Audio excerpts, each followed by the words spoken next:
आइए जानते हैं कैसे हुई होली के महापर्व की शुरुआत। दरअसल उत्तर प्रदेश की हरदोई नगरी में एक जमाने में हिरण्यकश्यप नाम का अत्याचारी राजा शासन करता था, जो भगवान से नफरत करता था।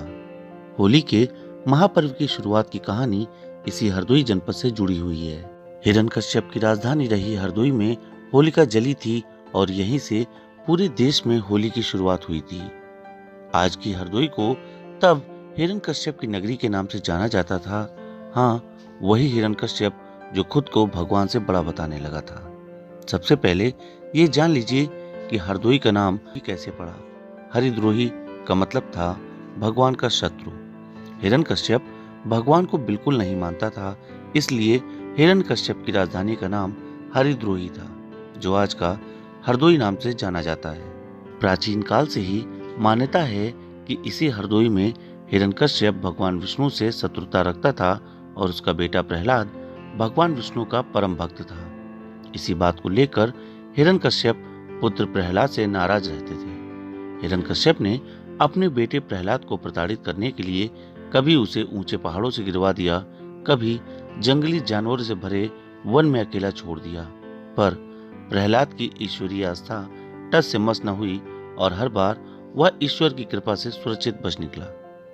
जब हिरण्यकश्यप को कोई उपाय नहीं सूझा तो उसने अपनी बहन होलिका को बुलाया और प्रहलाद का वध करने के लिए कहा। होलिका को आग में न जलने का वरदान मिला हुआ था। हिरण्यकश्यप ने बहन होलिका से बेटे प्रहलाद को लेकर अग्निकुंड में बैठने के लिए कहा, जिससे प्रहलाद जलकर भस्म हो जाए। लेकिन भगवान की कृपा से होलिका जब प्रहलाद को लेकर अग्निकुंड में बैठी तो खुद जलकर राख हो गई और भक्त प्रहलाद बच गए। हरदोई में आज भी वो कुंड मौजूद है जहां होलिका अपने भतीजे प्रहलाद को लेकर अग्नि में बैठी थी।